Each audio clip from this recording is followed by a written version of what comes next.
Hi, this is Manish Bhardwaj. आज इस video में हम बात करने वाले हैं about the role of the INA Indian National Army in Indian freedom struggle movement और किस तरीके से आईएनए ने ब्रिटिशर्स को भारत छोड़ने पर मजबूर किया। तो सबसे पहले क्वेश्चन आता है कि आईएनए बने कैसे।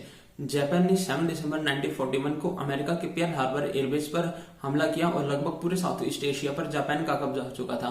अमेरिका ने बैंकॉक में अपना हेडक्वार्टर बनाया जिसे लीड कर रहे थे मेजर फुजिवारा। मेजर फुजिवारा को मेनली इंटेलिजेंस कलेक्ट करने का काम दिया गया और चाइना और इंडियन फ्रीडम स्ट्रगल मूवमेंट के जो हीरोज थे उनके साथ कॉन्टेक्ट बनाने का काम किया गया, क्योंकि वर्ल्ड वॉर सेकंड में जापान और ब्रिटिशर्स दोनों एक दूसरे के आमने सामने थे। मेजर फुजिवारा ने कैप्टन मोहन सिंह के साथ मिलकर इंडियन नेशनल आर्मी बनाई।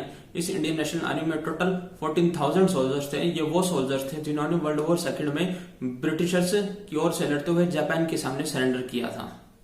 कुछ समय तक तो सब कुछ ठीक रहा, बट कुछ टाइम के बाद जापानीज आर्मी और कैप्टन मोहन सिंह के बीच कुछ डिस्प्यूट्स हुए। कैप्टन मोहन सिंह चाहते थे कि जापान इंडियन नेशनल आर्मी को एक इंडिपेंडेंट आर्मी डिक्लेयर करे, बट जापान अपने पर्सनल यूज और प्रोपेगेंडा के लिए इंडियन नेशनल आर्मी को ब्रिटिशर्स के खिलाफ इस्तेमाल करना चाहता था। सो इन लास्ट 29 दिसंबर 1942 को कैप्टन मोहन सिंह को उनके पद से हटा दिया गया और उन्हें हिरासत में ले लिया गया।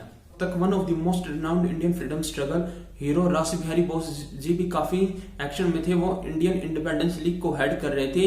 1942 की बैंकॉक कॉन्फ्रेंस में तय किया गया कि अब कैप्टन मोहन सिंह के बाद वो आईएनए को लीड करेंगे। कॉन्फ्रेंस में रास बिहारी बोस जी ने जापान के सामने 34 पॉइंट्स का एक चार्टर उनके सामने रखा और उनसे मांग की गई कि वो इंडिया को पब्लिकली एक इंडिपेंडेंट नेशन डिक्लेयर करे और इंडियन इंडिपेंडेंस लीग को उसके रिप्रेजेंटेटिव के रूप में स्वीकार करे।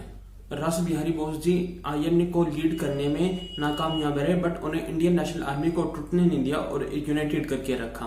1943 में लेफ्टिनेंट कर्नल शाहनवाज हुसैन को आईएनए का चीफ ऑफ आर्मी स्टाफ घोषित किया गया। इसके बाद एंट्री होती है नेताजी सुभाष चंद्र बोस की। इस टाइम तक नेताजी कांग्रेस से इस्तीफा दे चुके थे और काफी एक्सट्रीमिस्ट हो चुके थे। उनकी एक्सट्रीमिस्ट एक्टिविटीज को देखते हुए ब्रिटिशर्स ने उन्हें उनके कलकत्ता वाले होम में हाउस अरेस्ट कर दिया था, बट नेताजी वहां से भागने में कामयाब रहे। नेताजी पेशावर, काबुल, सेंट्रल एशिया होते हुए एक पठान का वेश बनाकर सीधे सोवियत यूनियन की कैपिटल मॉस्को जा पहुंचे। सोवियत यूनियन और ब्रिटिशर्स के बीच दुश्मनी की एक काफी लंबी हिस्ट्री थी, बट नेताजी को भी वहां से कुछ मदद नहीं मिली। इसके बाद नेताजी पहुंचते हैं जर्मनी की कैपिटल बर्लिन, जहां उनकी मुलाकात होती है एडोल्फ हिटलर से।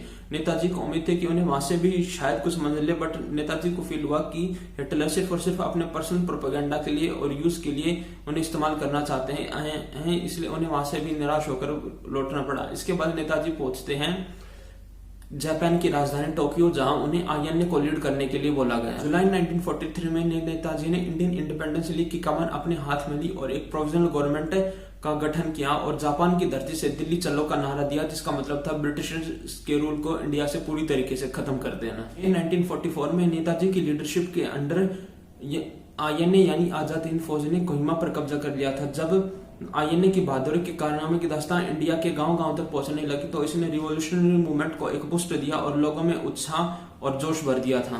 प्रभावित होकर एक महिला रेजिमेंट का भी गठन किया गया, जिसका नाम रानी लक्ष्मीबाई के नाम पर झांसी रेजिमेंट रखा गया और इसको लीड करने वाली भी एक महिला थी, कैप्टन लक्ष्मी स्वामीनाथन। 4 जुलाई 1944 को नेताजी ने म्यांमार की धरती से तुम मुझे खून दो मैं तुम्हें आजादी दूंगा का नारा दिया। नेताजी ने जिस प्रोविजनल गवर्नमेंट का गठन जापान की धरती से किया था, उसी प्रोविजनल गवर्नमेंट के लिए नेताजी ने अपनी खुद की करेंसी पोस्टेज स्टैंप जारी किया, जिसे जर्मनी, यूएसएसआर, इटली जैसे देशों ने रिकॉग्नाइज किया। वर्ल्ड वॉर सेकंड में अमेरिकन आर्मी ने 1945 में जापान पर आइटम बम से हमला किया, जिसके बाद जापानीज आर्मी ने सरेंडर कर दिया और उसके साथ साथ इंडियन नेशनल आर्मी के बचे हुए सोल्जर्स और लीडर्स को भी सरेंडर करना पड़ा, जिसके बाद उनके इंडिया के लाल किले पर कोर्ट ट्रायल्स हुए, जिसके बाद उन्हें रिहा कर दिया गया था।